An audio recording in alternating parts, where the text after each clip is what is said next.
पार्वती विवाह सोहळ्याच्या मागचे जे खरे चेहरे आहेत आपण त्यांच्याशी बोलून संवाद साधूया. दादा, कसा आला हा विचार तुम्हाला की शिव पार्वती विवाह करायचा आहे म्हणून आपल्याला देखाव्यात? आमचं जे संयुक्त भेलकेनगर मित्र मंडळ आहे याचं हे 50वे वर्ष आहे. तर 50वे वर्ष साजरा करत असताना तर आमच्या पहिल्यापासून डोक्यात की खूप मोठं जल्लोष साजरा करायचं हे वर्ष. तर सर्वप्रथम आमच्या डोक्यात आलं की हा शिवपार्वती विवाह सोहळा जो गेल्या वर्षी आम्ही बघितला होता पुण्यामध्ये एका ठिकाणी झाला होता. खूप ग्रँड लेवलवर हा शो तेव्हा झाला होता.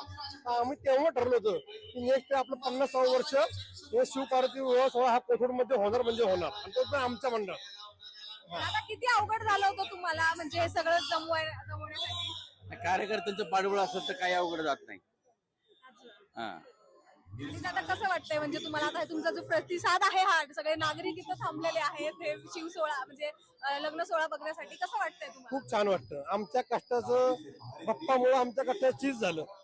एक गणपतीचा जो कार्यकर्ता आहे मंडळाचा, तो 10 दिवस ना आमचे 10 दिवस ते असतात, पण गेले वर्षभर आम्ही झटतो. तर ह्या गोष्टीसाठीच हे बघितलं की आम्हाला म्हणजे खूप कष्टाचं चीज झालं असं वाटतं आम्हाला. आणि आता जे कॅरेक्टर्स मी पाहिले सगळे ते एकदम बरोबर घेतलेत. आता हे शोधण्यासाठी किती वेळ लागला तुम्हाला? ऍक्च्युली काय आहे, जे शिवसाई प्रतिष्ठान जे आहे ज्यांनी हा शो निर्मिती केलेला आहे, गणेश लोणारे मित्र परिवार, तर आम्हाला जेव्हा आम्ही सगळं ठरवलं तेव्हा आम्ही त्यांना म्हणलो होतो की तुमचे जे शोचे कलाकार आहेत आम्हाला हुबेहूब तेच हवेत. तर त्यांनी आम्हाला सांगितलं होतं की तेच कलाकार येणार, कारण का आम्ही बघितलं होतं ना हे कलाकार शो आहे, तुम्ही बघितलं असेल त्यांनी एक एक कलाकार जिवंत केलाय.